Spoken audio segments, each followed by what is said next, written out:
Olá, pessoal, estamos de volta no nosso podcast, no nosso programa Idade Não é Documento.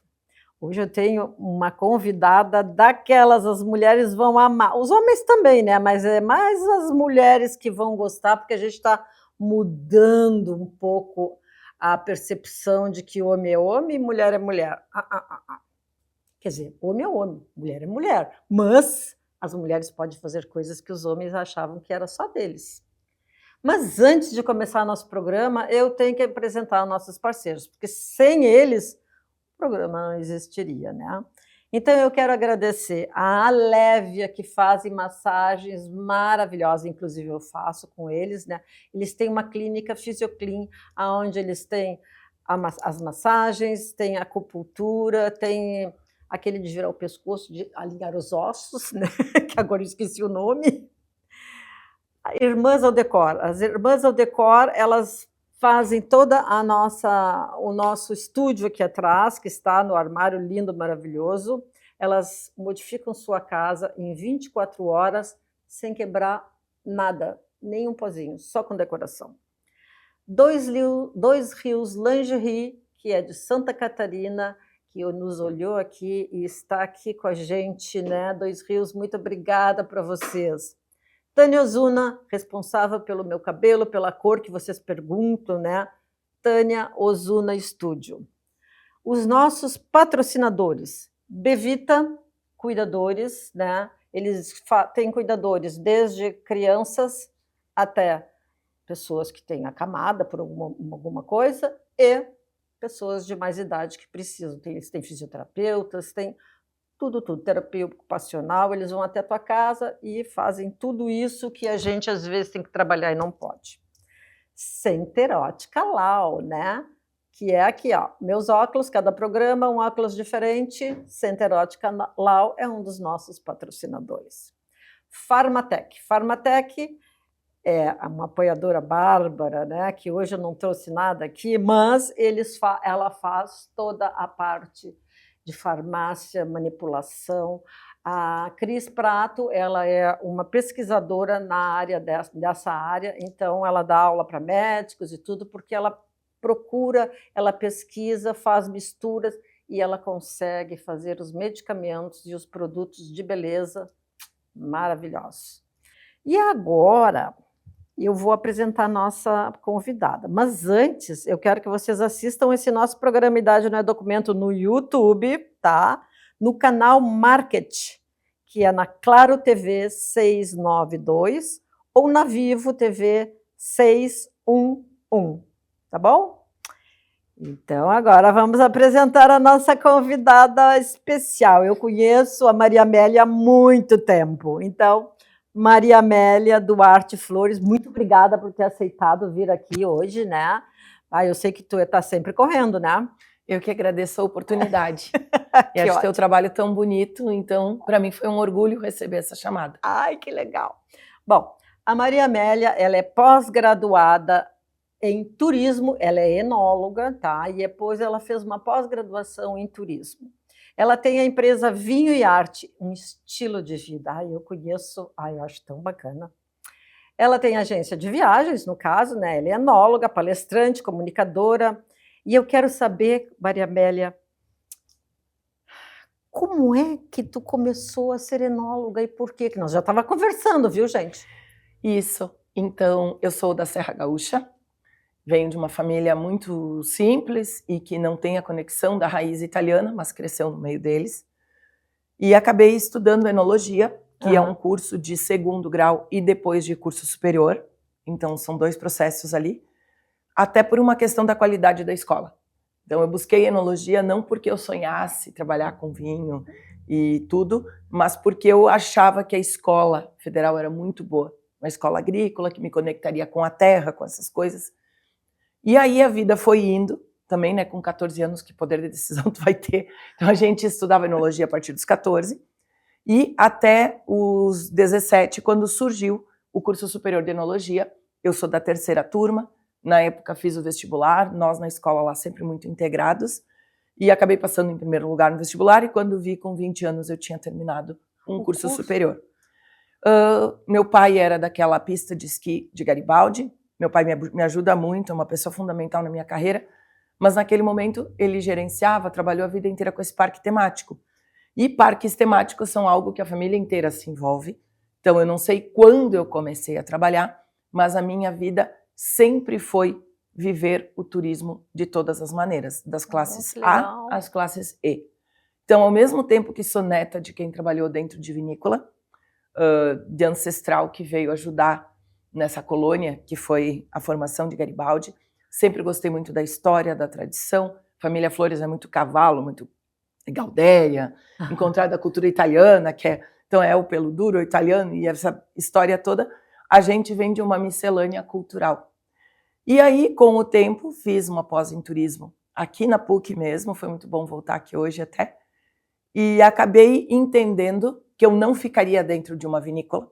Fiz meus estágios todos na Argentina, 96 fiz na Chandon do Brasil e depois eu fiquei um tempo em Mendoza. Então minha conexão com o mundo do vinho, não com o umbigo do mundo, ou seja, olhar para o vinho como uma forma internacional foi desde sempre. E aí juntei tudo, a minha paixão por viajar, minha paixão por pessoas, a minha paixão por lugares. Mas no início tu viajava sozinha ou não? Quando eu comecei lá nos meus 15, 16, 20 anos, eu sempre viajei muito sozinha, sempre viajei com amigos, sempre busquei novos horizontes, sempre tive muitos amigos no exterior, visitei muitas pessoas e muitas pessoas visitam a minha casa. Então tenho conexão na Espanha, tenho conexão na Argentina, tenho conexão em Portugal. A minha casa sempre foi muito internacional, por mim e a tua casa é do interior ou é em Porto Alegre? Hoje, Porto Alegre e Garibaldi, mas geralmente eu estava mais em Garibaldi, depois trabalhei 20 anos aqui em Porto Alegre. Tá. Sim, porque eu te conheci na Vinho e Arte no Hotel São Rafael. Isso, foi um período de transição, porque a minha principal sede sempre foi no Menino Deus. Eu havia uma casa com jardim, com integração, que é o compêndio de tudo isso. No decorrer desses 20 anos, 22 anos que a Vinho e Arte chega, eu fui colunista do Jornal Zero Hora, eu fiz um trabalho muito grande na cultura, no movimento de Porto Alegre, em vários restaurantes. E aí eu tive uma casa, um espaço, mas hoje, com pandemia, com mudança de vida, com criança, Garibaldi foi a voltar para casa. Não foi simples, mas tem sido uma excelente opção. Eu conheço Garibaldi, é muito legal. Até, inclusive, passei por lá agora, a semana passada. E eu quero saber o seguinte de ti. Tu fazes grupos, né? Isso. Para viagens. São viagens conceituais, onde eu acompanho praticamente todas. Então, não é uma excursão.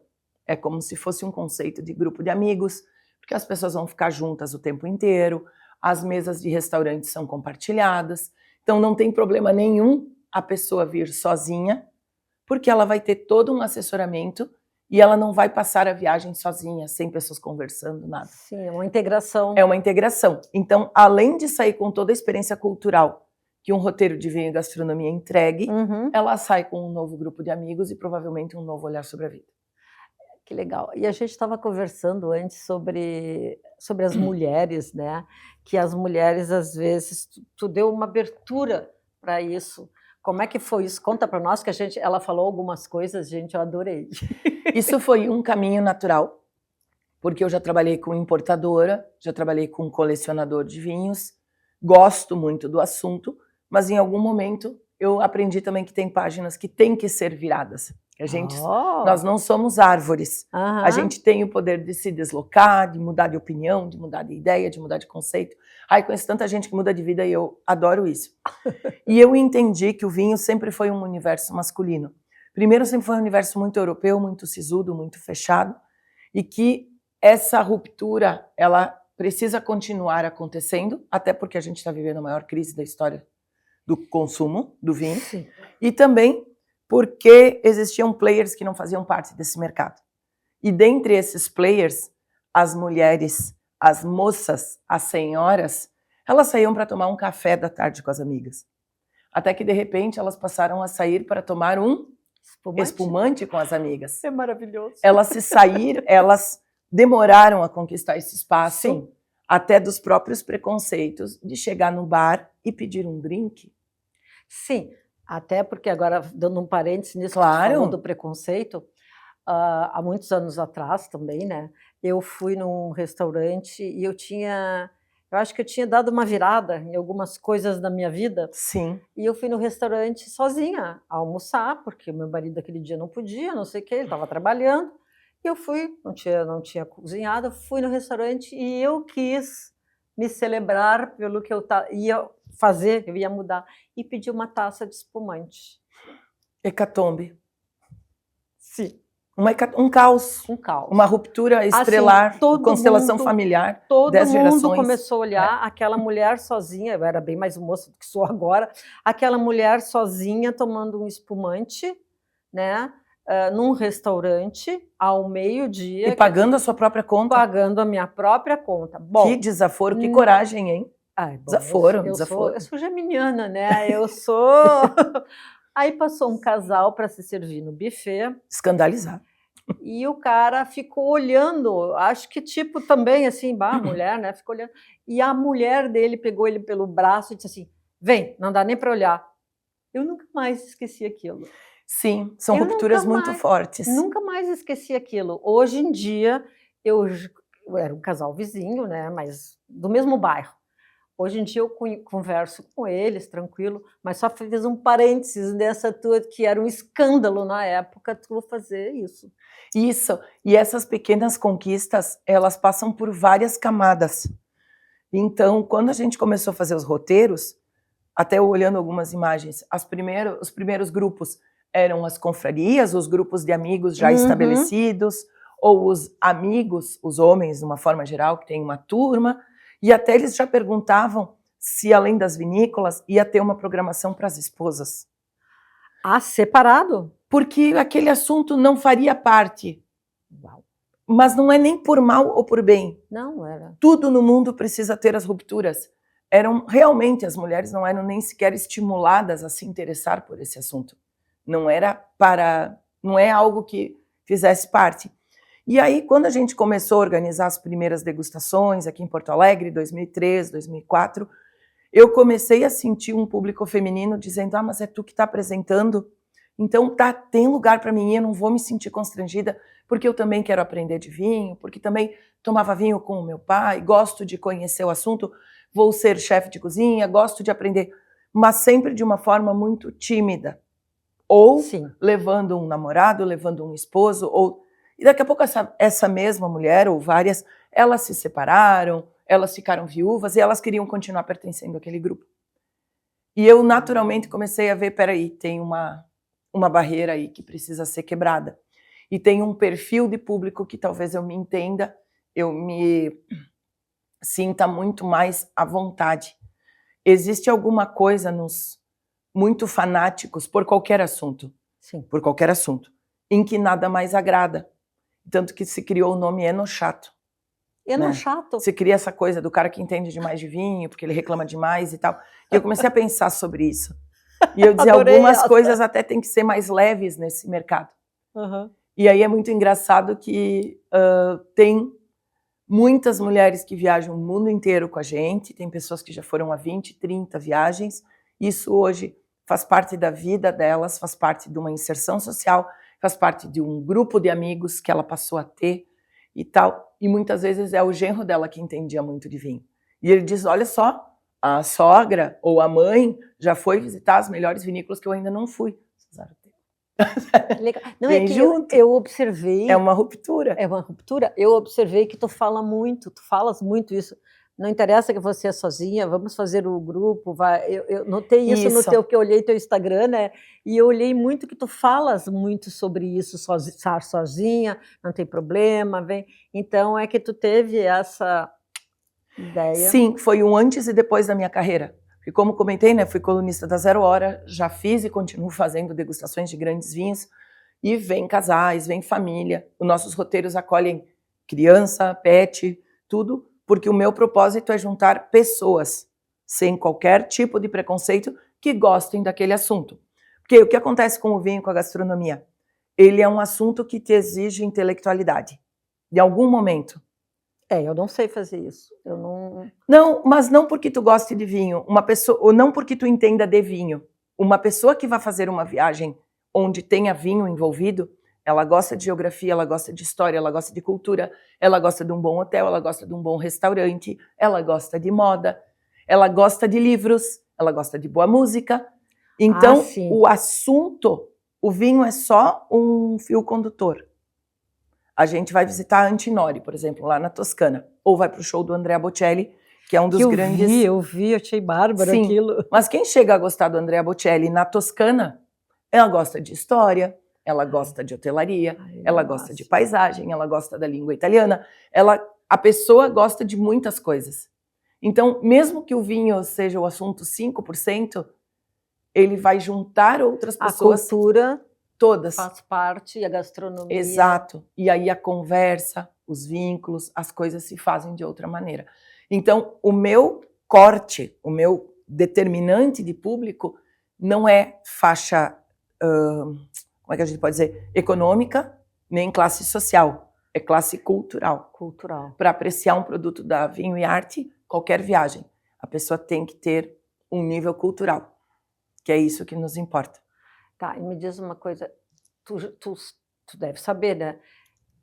Europa e a nossa Serra Gaúcha. Isso. Me diz qual é assim, a diferença entre a Europa e a nossa Serra Gaúcha. Porque assim, eu sou uma pessoa que gosto muito de dar ênfase aos nossos produtos gaúchos, né? Porque eu estou fazendo um podcast, no meu programa é aqui. Isso. Então eu gosto muito de trazer coisas gaúchas. Só temos uma empresa que é de Santa Catarina, mas elas nos olharam e, né? Mas ainda é o sul, né? Tu sabes fazer essa comparação, Europa e Serra? Sim, eu sou muito apaixonada pela cultura da imigração italiana, assim como agora estava envolvida ali com os 130 anos dos capuchinhos, que são franceses no Rio Grande do Sul, que é em Garibaldi. Eu adoro esse compêndio. Eu acho que ampliar os horizontes é poder olhar para a magia que a gente tem na Itália, em qualquer destino, e olhar para as pequenas coisas maravilhosas que a gente tem aqui. Hoje, em experiências de turismo, em beleza de vinícolas, em acolhimento, o Brasil figura entre as experiências mais interessantes de enoturismo no mundo. Opa. Por quê? Porque em outros lugares do mundo, a vinícola é vista como um lugar que produz vinho. E o francês, o italiano, ele tem isso muito separado. A vinícola é um lugar que eu faço vinho. Onde você quer comer e beber é no restaurante. Aí eu quero me hospedar, isso é no hotel. Já na Serra Gaúcha, que a gente vem de uma cultura de sobrevivência, de novo mundo, porque o italiano saiu de lá em busca de paz, em busca de uma nova oportunidade, ele é aberto para tudo isso. Então tu consegue ter um complexo cultural todo junto. Então, quando a gente chega na Europa, às vezes, isso tem que estar esclarecido, porque os clientes não entendem que tu chega na casa do, sei lá, numa vinícola da Toscana, Sim. uma vinícola do sul da Itália, se tu não marcou, se tu não fez a reserva com antecipação, se ele não tem até uma referência de quem tu é, ele não tem por que desperdiçar aquele tempo te recebendo. Porque ele já tem um outro conceito também. Ele tem pouca mão de obra, ele tem um trabalho quase todo artesanal, de simplesmente, olha, eu vou ficar 2 horas recebendo a Maria Amélia, que não vai me comprar nada, não vai ter essa coisa. É diferente. Aqui no sul, não. Aqui no sul, a gente ainda está numa fase de provar, de reforçar a nossa autoestima. E aí a nossa casa está aberta para quem quiser entrar. Que já que a diferente. gente é mais acolhedor, né? E porque a gente já não é. ainda está em implantação. Mas tu acha que nós aqui no sul, aqui a gente vai deixar de ser assim acolhedor? Não, eu acho que a gente vai evoluir no sentido de o acolhimento vai continuar, mas são estruturas. Então tem vinícolas hoje na Serra, e isso não é ruim, que você só vai visitar com horário agendado, que você vai chegar. Vinícolas, isso, né? Porque é uma evolução. Mas o acolhimento maior, aquela proximidade, ela se dá geralmente quando você está começando e querendo se posicionar. Nas pequenas vinícolas. Nas pequenas vinícolas. Que legal. A gente trabalha bastante com projetos de famílias, assim, Osteria della Colombina, lá na Serra Gaúcha, que é um restaurante familiar, por exemplo, que tem uma identidade a partir de uma mãe que ficou viúva e viu no ato de receber pessoas na sua casa é uma sobrevivência, para fazer refeições. Isso. Mas então são caminhos inversos. Eu quero te acolher. Então, deixa eu ver assim... Por exemplo, quem quiser visitar Antinori ou a Catena Zapata, precisa de meses de antecedência. Senão não vai nem acessar a empresa. Porque eles têm poucas vagas que já são destinadas para um mundo inteiro de pessoas que querem ir lá e são marcas símbolos de um país. Então não é porque não são acolhedores. Sim, mas então a gente aqui no Sul, acho que fica mais assim, ó, a Europa é mais, não é snob, é mais seletiva do que nós. Mais seletiva por essa quantidade de fatores. Menos mão de obra, famílias menores, possibilidades. As nossas vinícolas aqui são grandes. Não são grandes, são diferentes. São empresários ainda muito dispostos a receber, a acolher. Tem um tour maravilhoso que a gente faz para Puglia, para o sul da Itália. Para onde? Para Puglia. Puglia. Assim como a Sicília, ali, Taormina, Palermo. Ai, nem fala Sicília agora, está horrível, né, com esses temporais. Mas eles vão se reconstruir. E eles são muito parecidos com a gente aqui. Assim como o Vêneto é. Mas eu digo que a Puglia, por ser uma Itália mais simples, mais camponesa, quando você fala que vai, eles preparam aquela casa que é uma maravilha. É burrata, é pão. É uma viagem incrível. Tanto que tem duas senhoras da cidade de Altamura, que elas são quase o símbolo da comida, porque fazem o pão e fazem muita brincadeira no Instagram. Duas senhorinhas, elas são um símbolo da gastronomia italiana. Por esse acolhimento, mas são formas do ponto de vista. E já aqui na Serra, a gente está indo direto na casa dos nossos agricultores, das nossas famílias, e que muitas evoluíram para fazer a maravilha que é o Vale dos Vinhedos. Hoje, o Vale dos Vinhedos, tu pode se hospedar, tu pode andar de quadriciclo, tu pode colher uva, tu pode fazer mil coisas. Eu fiz a colheita da uva, achei bárbaro. É tão lindo, né? Agora nós estamos na época da vindima, né? Isso. E como é que vocês não têm nada de trabalho, como é que se diz, de passeio para essa? Temos, é o nosso principal carro-chefe do Brasil, porque a Vinho e Arte, a gente adquiriu uma propriedade no ano de 2021, que foi uma vinícola abandonada não, ela havia passado por um abandono, isso porque faleceu o proprietário e tudo mais, e a gente por 5 anos recuperou esse imóvel. E mais do que o pavilhão da vinícola, a gente encontrou uma casa que estava praticamente também quase em ruína, e recuperou essa antigo armazém de 1895, que era de uma senhora imigrante, que vai criar todos os filhos ali, viúva e tal. Então, a gente faz experiências nesse lugar. Ela só é aberta ao público, a Vinho e Arte Casa da Serra, quando eu estou lá, quando eu tenho alguma atividade. E os pavilhões da vinícola, que ela é dos anos 80 e é um contraste, nós restauramos para grandes festas. Então, os nossos réveillons são lá, o Carnaval tem um roteiro também, a gente tem no inverno, vai ter um festival muito bacana. Esse final de semana tem a experiência da colheita da uva, da pisa de uvas, enfim, nesse nosso lugar. Não, a pisa de uva, aquele, como é o barril que a gente entra para pisar, eu fui com os netos, né?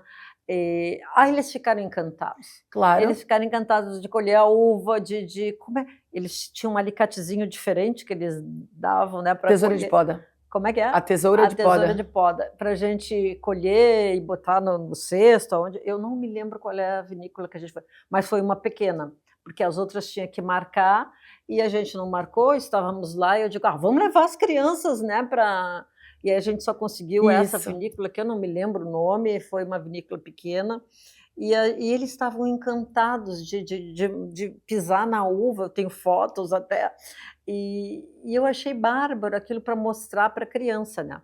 Mas falando em criança, tu tens uma criança, né? Bem ativa e feliz. Bem ativa, né? Que é deixa eu ver. Martina. Como é que tu fazes nessas tuas viagens com a Martina? Então, a Martina foi um antes e depois da minha vida, né? Como todos os filhos são. E eu tive junto uma depressão muito forte. Não tenho tabu em falar no assunto, porque eu acho que às vezes quando tu tem tudo implodido, tu tem a chance de fazer coisas novas. Sim. E aí um determinante de me reencontrar nesse caminho todo é a presença dela, Uhum. e que num primeiro momento de descobrir uma gestação que não era planejada e tudo mais, foi o que eu faço a partir de agora. Então, tudo é planejado para que ela esteja junto. Existe a questão das aulas, das faltas, Pois então é. ela não pode mais ir comigo como ia antes, Pois é. mas a gente, dentro do possível, desenhou um calendário que ela possa estar na maioria das nossas viagens, pelo menos as daqui. E como eu cuido dela e tudo depende de mim, viajar significa o nosso sustento. Então, nós temos um acordo muito bem feito, eu, minha mãe e meu pai. Que E a ótimo. menina vive uma vida realmente bastante diferente. Mas aqui em Porto Alegre ou lá em E Garibaldi? na Serra Gaúcha. Na Serra... Então, a gente tem um escritório aqui em Porto Alegre, estou retomando todos os eventos, porque eu também sou coordenadora da Fundação Ecarta. Então, a gente geralmente ou está na Ecarta ou está no nosso escritório. E a Martina, agora as férias inteiras, acompanhou. Sim, porque agora eles estão de férias, né? E a gente vai à Austrália, ela vai junto. Eu acho que por ela estar com 8 anos, ela é bem infantil ainda, eu acho que ela vai gostar muito da história dos koalas, dos cangurus, e que vai ser uma oportunidade dela estar comigo. Mas ela viaja comigo simplesmente porque ela é minha filha e porque... qual seria a outra maneira, né? Não, claro, ela... Então, peraí. Então, tu fostes, quando tu era pequena, tu era bem do teu pai... E da minha mãe, tudo ali, junto. Tudo junto. Estou então, repetindo o processo. Está repetindo o processo. Isso, todo. só que de uma forma internacional. Itália num momento... Tu vais muito para a Itália? Vou bastante. Hoje a Itália é o carro-chefe da Vinho e Arte, é o nosso principal produto. Então, os roteiros para a Itália, que no momento a gente dispõe da Toscana e o Vêneto na Páscoa, da Sardenha e Córcega com o show do Eros Ramazzotti em junho. Depois a gente tem o show do Andrea Bocelli com a Toscana e Piemonte em julho. A Sicília e Costa Amalfitana. Tu já está toda... Isso. E setembro, a Puglia com Malta. E como é que a gente pode ver isso? No Instagram, Vinho e Arte, e a gente tem uma rede de comunicação muito forte, offline ali, no WhatsApp. E que as pessoas quiserem ir numa dessas tuas viagens, por exemplo, uma pessoa que está viúva. Né? Ótimo. Está viúva e fica em casa, mas ela tem, 70 anos? Isso. Está no auge da maturidade, no caso. Exato. Né? E ela pode ir junto com vocês nessas viagens, ela acolhida, ela deve. Por que eu comento isso? Outro relato que a gente tem muito forte é que a pessoa está conectada com esse assunto, mas as suas melhores amigas, os seus filhos, até o seu cônjuge, ele não se interessa por aquilo. Ou ele não pode viajar por algum problema de saúde, ou ele ainda está super ativo na empresa, a pessoa já está num outro momento. Ela não encontra o grupo dentro do seu grupo de amigos, quem quisesse fazer essas alternativas com ela. Então, não é o sozinha da solidão, do abandono, da viuvez, de mil coisas que a vida pode fazer conosco. É o estar sozinha naquele interesse. Então, ela não deixe de ir visitar a Toscana, visitar Portugal, visitar os Campos de Lavanda, porque as amigas financeiramente não podem, está com problema de saúde não pode. A gente passa todos nós por aquele momento que está cuidando de um familiar mais com alguma doença, alguma coisa. Então, é sobre isto, a pessoa não deixar de fazer as coisas porque os outros não puderam ir. Ela encontra um grupo no qual ela poderá ir e se sentir acolhida, segura e etc. No caso... todo mundo que sabe, as pessoas que me conhecem, né, até gravando aqui as pessoas, os telespectadores sabem que eu amo espumante, né? Então eu sempre faço assim, algum evento e é espumante. As pessoas sabem que na minha casa é espumante. Quando eu saio para jantar com amigas, é espumante. Por quê? Eu nunca aprendi a degustar um vinho, sabe? Para mim, o vinho tinto é ruim, sabe? Eu fico assim. O vinho branco, eu gosto do Chardonnay só. E quando eu estive na França, eu tomei, assim, eu nunca mais me esqueci, não sei que vinho é, mas era um vinho rosé, clarinho, e super suave, maravilhoso. E as pessoas estavam sentadas ali na calçada, observando a vida passar e tomando vinho, e era de manhã. Eu achei aquilo bárbaro e eu sentei, tomei vinho, eu nunca mais esqueci daquilo.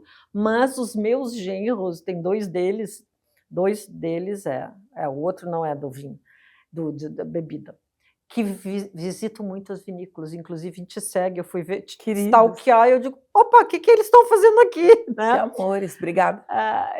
E assim, ó,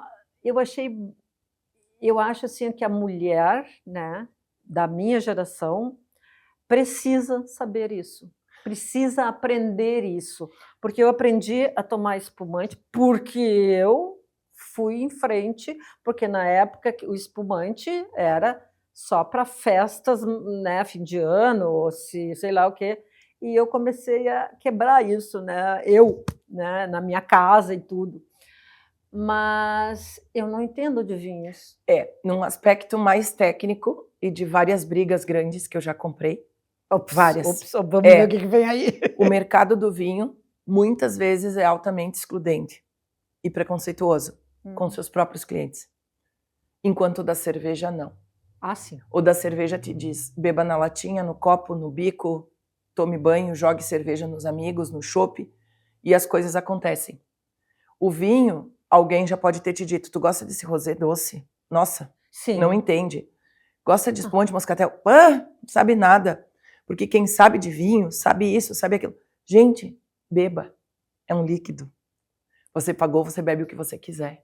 Da forma que você quiser. Ai, essa é das minhas, gente. Não, porque é uma coisa óbvia. E isso é uma briga minha há mais de 20 anos. Que nós somos os primeiros a excluir as pessoas. E não acolhê-las.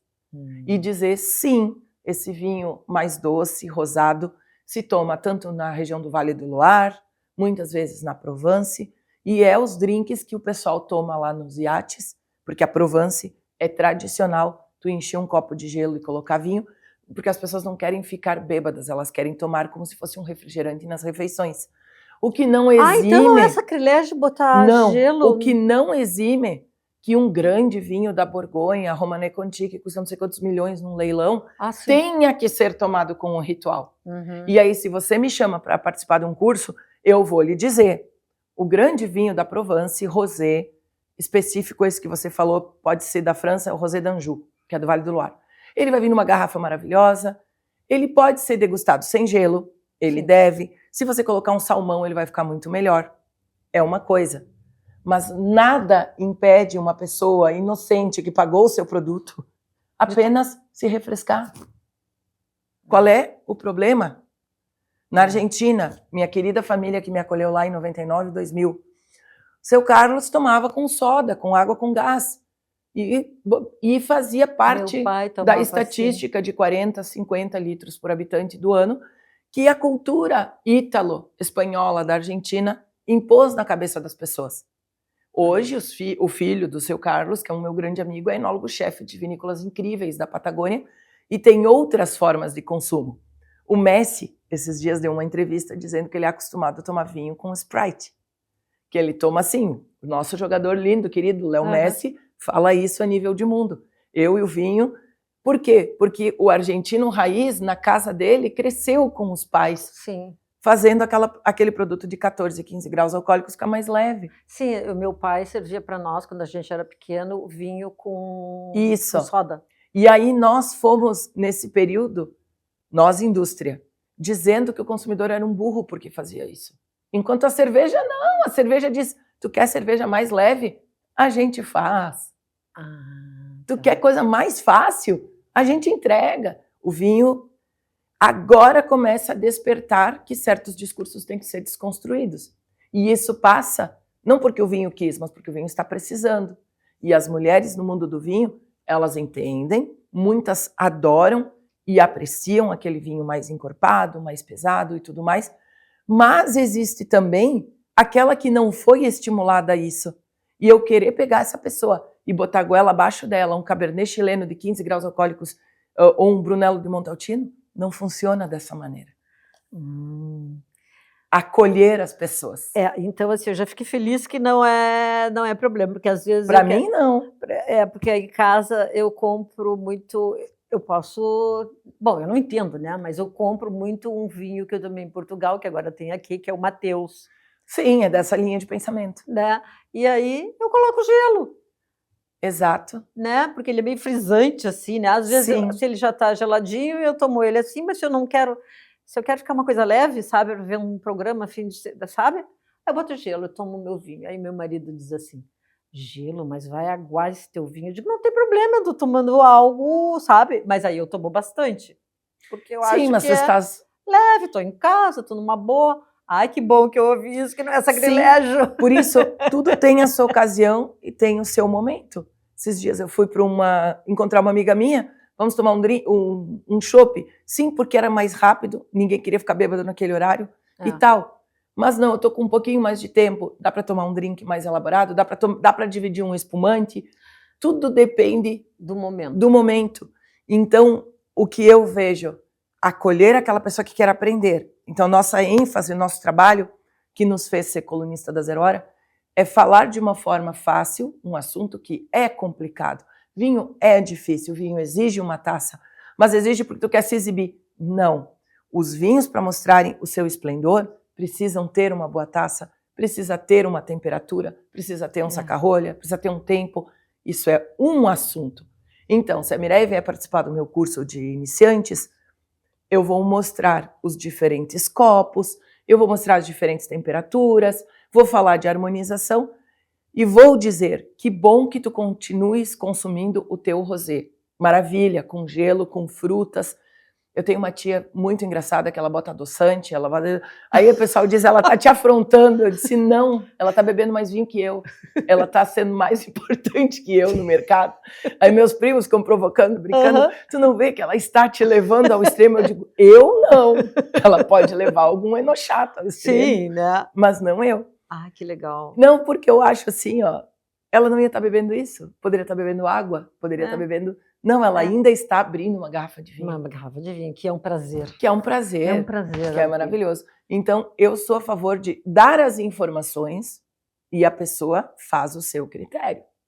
Eu não posso impor o meu gosto aos demais. E se eu posso acolher essa pessoa, e ela pode estar numa mesa, numa boa vinícola, num bom ambiente, tomando a sua taça de moscatel, de vinho branco doce, do que ela quiser, mas escutando que lá na Toscana nós temos a uva Sangiovese, que precisa 5, 10 anos para envelhecer, e é por isso que é mais amargo. Não, aí é diferente. E é por isso que vem o filé, é por isso que o italiano bate na harmonização, porque são vinhos que precisam disso. Ai, Maria Amélia.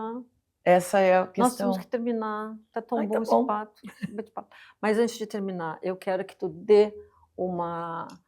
fale para o público os teus próximos cursos, próximas viagens agora para fevereiro.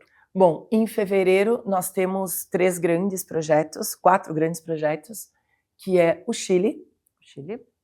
Depois a gente visita as vinícolas mais bonitas, e agora ganhou a mais bonita do mundo, Vicky, Almaviva, Montes. Do Chile nós temos o Carnaval na Austrália, e enquanto isso na Serra Gaúcha também temos um grupo que será recebido pela minha equipe. E no final do mês, um dos eventos mais bonitos do ano que a gente sempre faz, que é a Vindima Literária, que vem um escritor e uma fotógrafa, um casal que eu gosto muito de São Paulo, e a gente faz leituras e debates de textos em vários ambientes durante a safra da uva. Em seguida fazemos Mendoza, com Cruzar a Cordilheira e a Festa da Vindima de Mendoza. A Festa da Vindima da Bodega Garzón, fazemos um tour para o Uruguai. E vamos a Bordeaux, Vale do Loire e Champagne, Toscana, Provence. Maravilha! E aí a agenda é enorme. E os cursos em Porto Alegre, que a pessoa pode... E São Paulo também a gente está retomando. E as pessoas podem entrar em contato contigo para fazer essas viagens como? Através do Instagram, Vinho e Arte. A partir dali vai falar direto comigo. Então você já sabe, né? Acesse no Instagram Vinho e Arte e falem com a Maria Amélia, que ela vai dar todas as dicas. Maria Amélia, eu te agradeço imensamente, foi um prazer enorme te receber, porque eu adoro, né, esse assunto, apesar de não entender muito, mas eu adoro. Né? Essa é a frase que eu mais escuto, apesar de não entender muito. Ótimo, é para isso que eu tô aqui. Graças a Deus eu quero gente disposta a dizer, quero viver esse mundo. Quero viver esse mundo, é bem legal mesmo. É. Então, muito obrigada. E ó, gente, até o próximo episódio, tá bom? Tchau, tchau!